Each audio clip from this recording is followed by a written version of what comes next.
পঞ্চগড়ের বোদা দেবীগঞ্জ মহাসড়কে ট্রাক ও ট্রাক্টরের সংঘর্ষে একজন নারীসহ দুইজনের মৃত্যুর খবর পাওয়া যায়। এই ঘটনায় আহত হয়েছেন আরও 4 জন।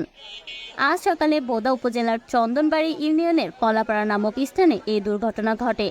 নিহতরা হলেন বোদা পৌরসভার সর্দারপাড়ার সাফিরের স্ত্রী নূরজাহান ও একই উপজেলার মাঝগ্রাম এলাকার মানিক ইসলামের ছেলে জাহিদ ইসলাম। পুলিশ ও স্থানীয় সূত্রে জানা যায় যে সকালে কলাপাড়া নামক স্থানে দেবীগঞ্জ থেকে পঞ্চগড়গামী একটি ট্রাক বিপরীত দিক থেকে আসা একটি ট্রলিকে চাপা দেয়। দুটি গাড়ি দ্রুতগামী ছিল। এই সময় গাড়ি চাপায় পথচারী নূরজাহান ও ট্রলির চালক জাহিদ ঘটনাস্থলেই মারা যান।